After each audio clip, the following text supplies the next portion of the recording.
So, how are we all?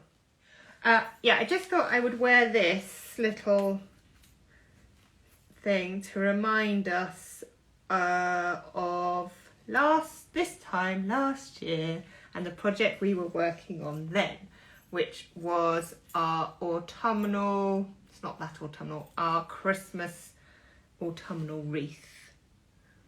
So we've got some lovely ivy leaves in here and some lovely holly leaves, and then we had these little white anemones and some pom-poms and these bows that were just really fun to make and really useful for loads of other projects. And these little leaves were really fun to stitch. And it's all on a wire, it's all on a wrapped wire, so you can do so much with it. It can be like a long garland, it can be like down the middle of your table, it can be a wreath as we said, or if you're clever, let's see what I can do. You can kind of manipulate it into different letters of the alphabet, she says. How did I do this before? Oh yes. Whoops. And then you can sort of have it as a kind of wall decoration, but as like different letters of the alphabet. Oops. This is a very rough A, and it really jingles. So I'm going to move my little gingerbread village so that I can show you some other bits and bobs. We're going to finish our house tonight. I've done a little bit more stitching, so there's just a few bits to do, and then I'm going to show you how to sew it all up. I've seen a few people already have started posting their houses where they've got to. I know Vix has created one, which looks very lovely. Crafts by VJ. That is looking good, Vix. And I know that Elaine, Craft Button, has used, it's amazing. So she's taken the photographs that I took that are in the instruction booklet. So if anyone wants to go and see what Elaine has been up to. So I've got these nice pictures in the instruction booklet somewhere, she says. Like this. And then Elaine's taken these as her inspiration, and she's kind of done freestyle embroidery on her sewing machine with like patchwork fabrics. Looks very good. It's so fun to see everybody's like versions of the projects. I've just seen that Danny is on her second house. Impressive. Oh, who was it? Somebody's did a lovely house on black. Poppy is asking a question that I will be answering later in the show.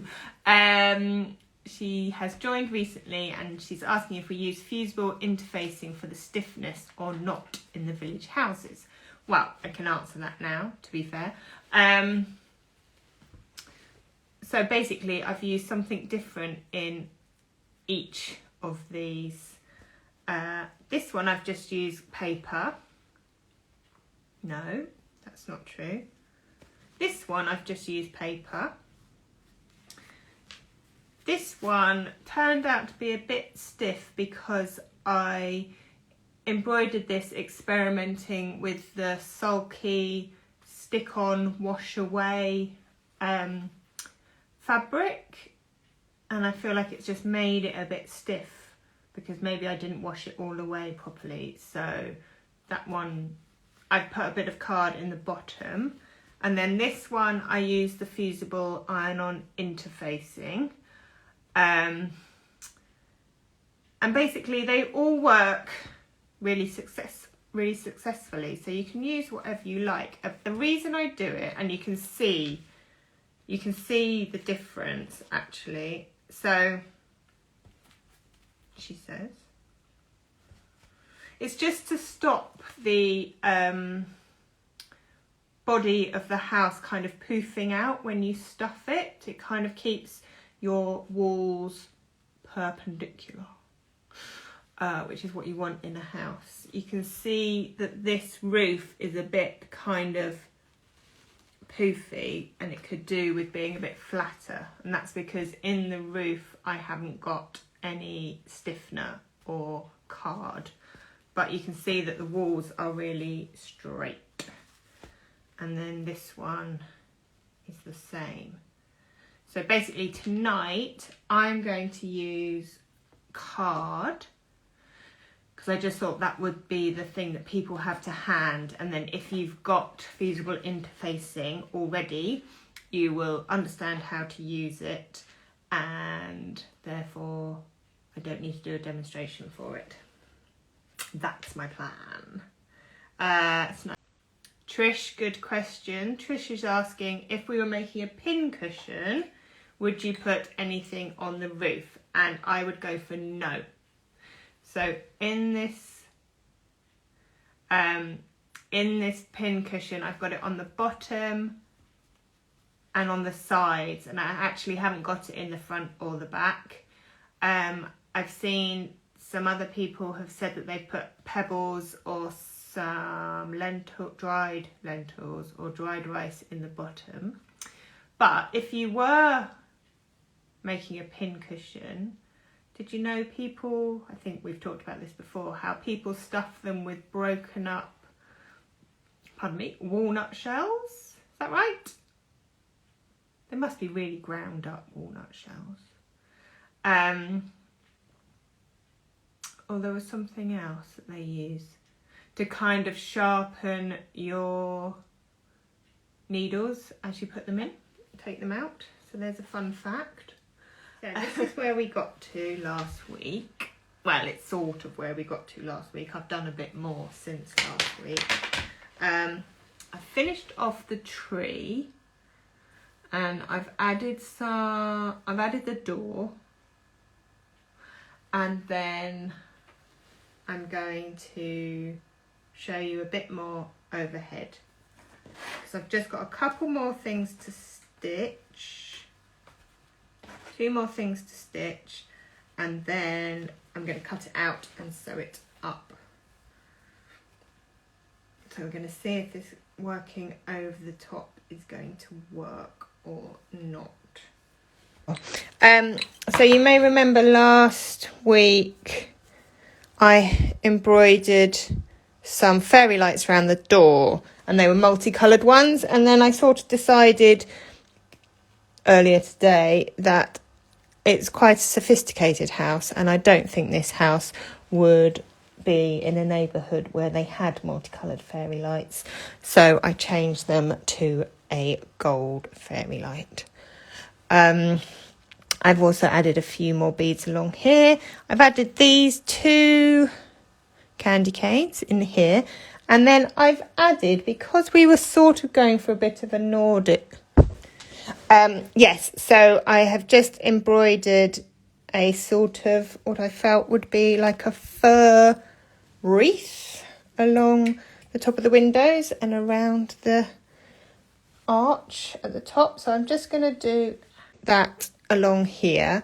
So basically, to do a sort of laurel and yew tree garland, it's basically just a lot of stitches that kind of are a bit like a cross stitch, I found.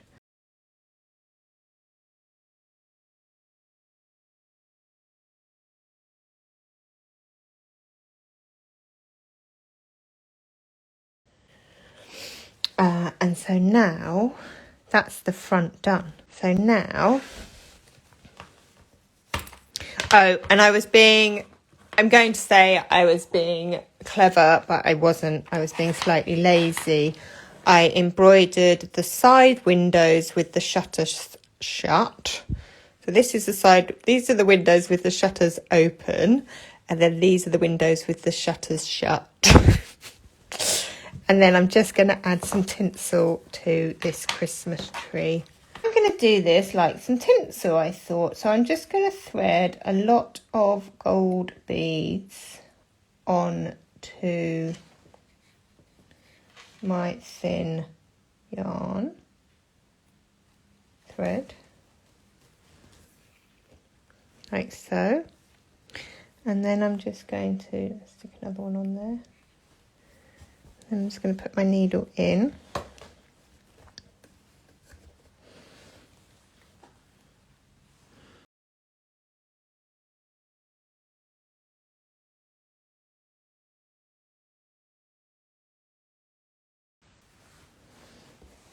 Right, let's sew that in place there. And then, I mean, it's a bit of a mess. You could all do a much better job of that.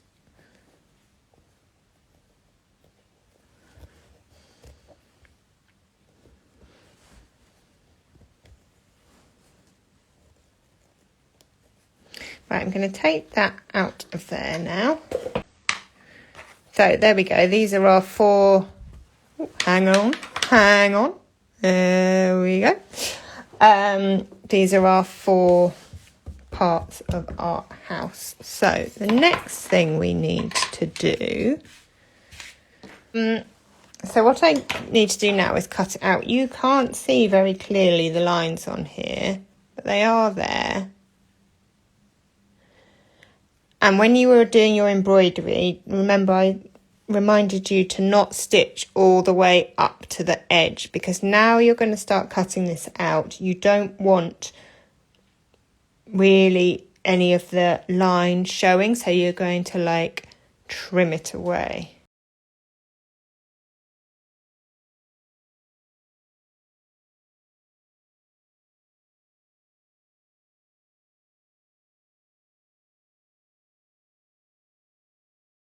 What I'm going to do now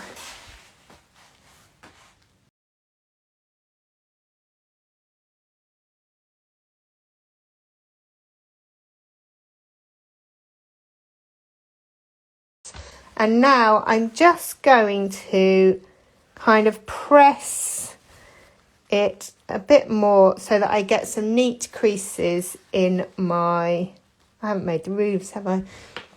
I'm going to get some neat creases in my floor, where in my foundations. Let's call it the foundations. And this will help your house have a flat bottom, and it also help you know where to stitch.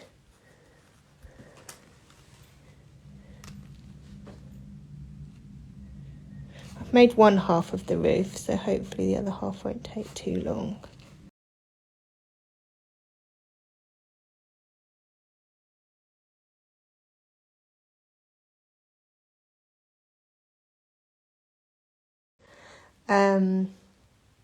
So there we go. This is how it's going to be. Very cute. So now I'm just going to show you.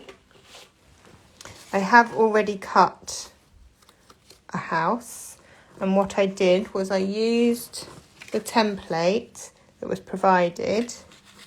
So this was my template that I used for the ironing on the design, and then I basically cut a second one, but I've cut it all a bit smaller, like so you can see that it's that much smaller, so maybe like 1/2 centimetre all round smaller, and then when it sits inside it kind of doesn't get in the way. And you might see, just because of the way you've cut your felt over time, that there may be some little bits that you need to trim. And obviously it doesn't really matter that you don't want it to reach the edge, because then it's hard to stitch through. but I think, well, we'll see. This is the thickest card I've used, but then I think it's probably as thick as a cereal box, so it might be okay. What I would say is that if you're using a white felt, you may want to just check the colour of the card that you use inside. Just so it doesn't show through. And also sometimes, because you've added these folds, when you sit it in, it might poke up over the roof. But I think this is going to be, I think my sides might be a bit long. So you do a similar thing if you're using iron-on interfacing. Vix, when you used iron-on interfacing, was it just heat activated or did you have to dampen it at all? Because that's the worry. You don't want to shrink your felt. So this is going to sit in here, and we're going to sew up the sides. But first of all, we need a roof. And I've got one half of a roof, which is this half, which is what I wanted to make for all of my houses, but I never quite had time. So I'm glad I've managed to do one for here. But I do need to do the other half. So types of roofs I have got. This is my favourite from my sister. Sprinkles. And probably kind of the easiest one. This is iron-on vinyl. Very quick, very effective. This was seed stitch and a few rogue snowballs. And then, on the chapel. And then on the chapel, I had a lovely lattice. So basically, this roof, on your download, you have a roof template. And you just have to, if you're doing this scalloped affair, you just have to slightly make it up and just layer up your felt so that it reaches the same height as your template. So one thing that you don't want to do is you don't want to kind of work with 4 rectangles that are all kind of the same height, because then you end up with a really thick roof. So that's why it's kind of staggered at the back, the same way it's staggered at the front. And then I'm just going to stitch along here, along here, and along here for to secure it all together. Right, let's stitch. So I'm going to make sure these two line up.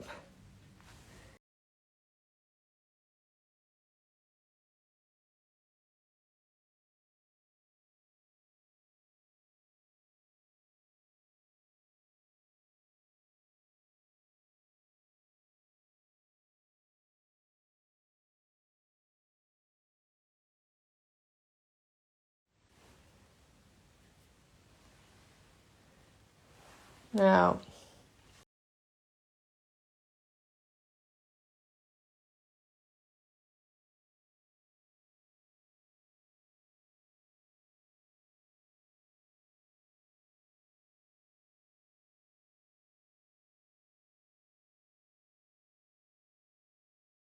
just this one, and then, oh, this one's a bit shorter. So we're just going to make sure they're the same length. There we go.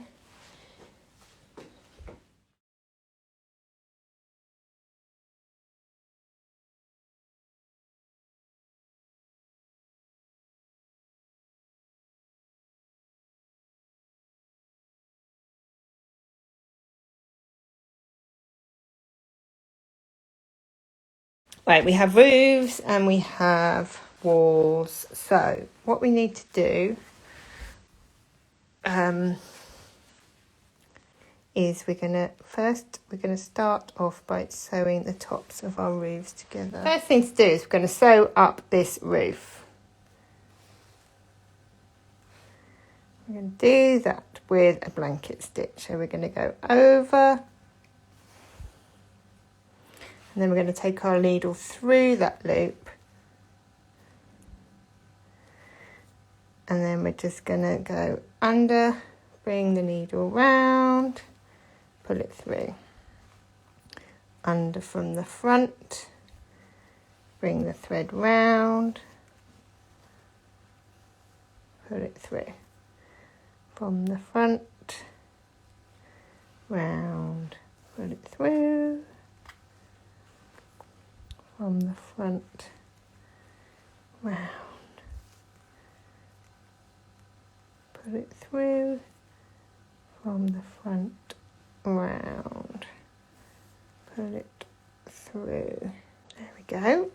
So there we have one roof sewn up, slightly speedily. A couple of over stitches to finish, and then I'm going to take my needle through,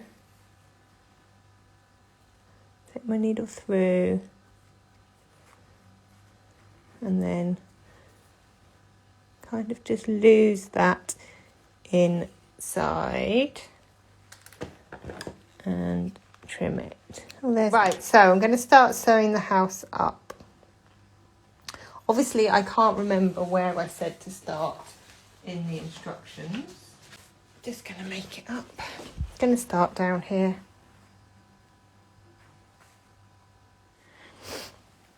Right, so bring your needle in from the back. And then you can kind of sandwich your pieces of felt together like this, and you can squash it so that the floor kind of sticks well, it's like that basically. And then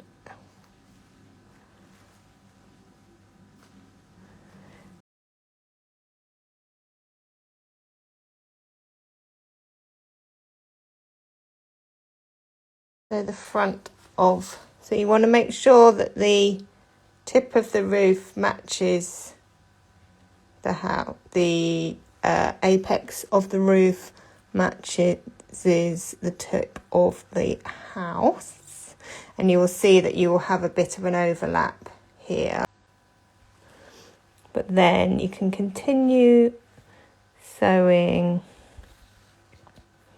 up.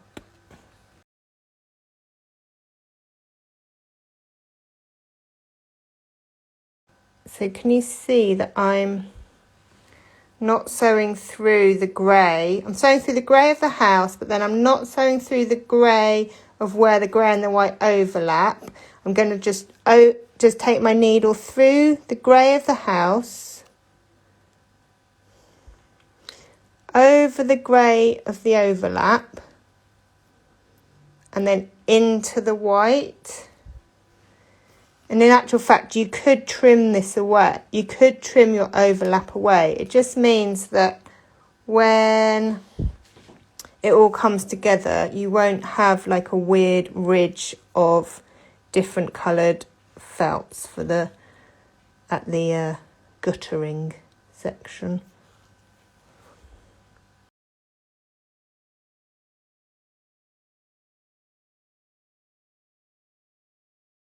I'm just going to finish this off up here by doing a few over stitches and then taking my thread inside and trimming.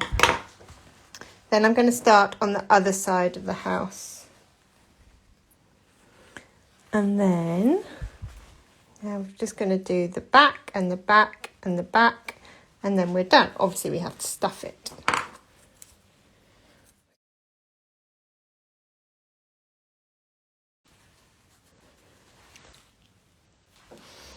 So I need to remember that I'm going to be able to fit my little cardboard house inside. There we go. So let's put it in there now. So you don't even necessarily need to stuff your houses. Through there. Obviously, when you do this and you have all the time in the world, you won't be making quite such pigs here, will it?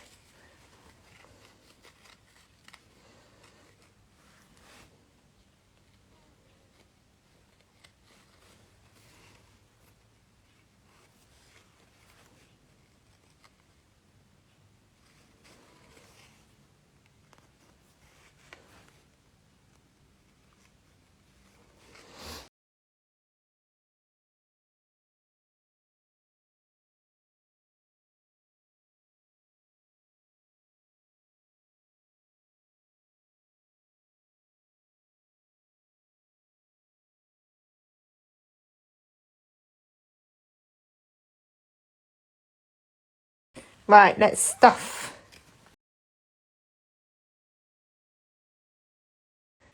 So basically, this was a pair of flannel pyjamas.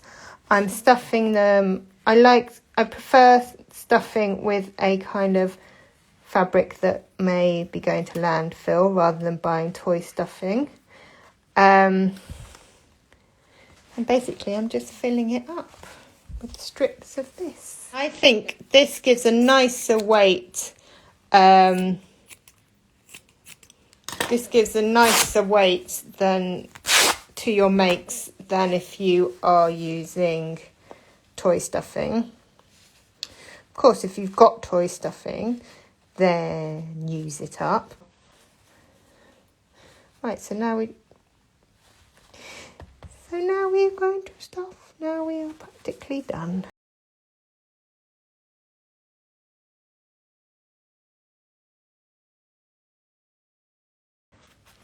So I haven't put any card in the roof.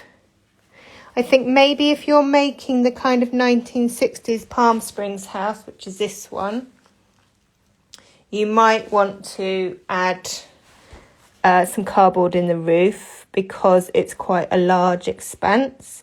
But I don't think any of these smaller ones really need it.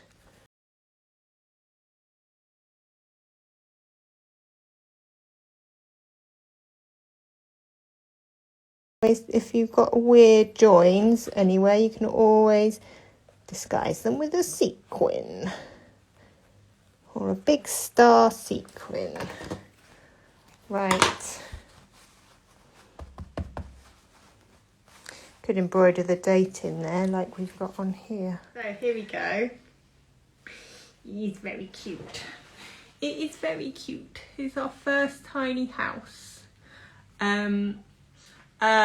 Cute little roof. I still think it would have maybe been a bit jollier if the roof had been brighter colours. But it is very sweet. If you haven't got your download yet, it's still available on the website. Okay. Thank you. Have a lovely weekend, everybody. And till next time. Okay. Good night.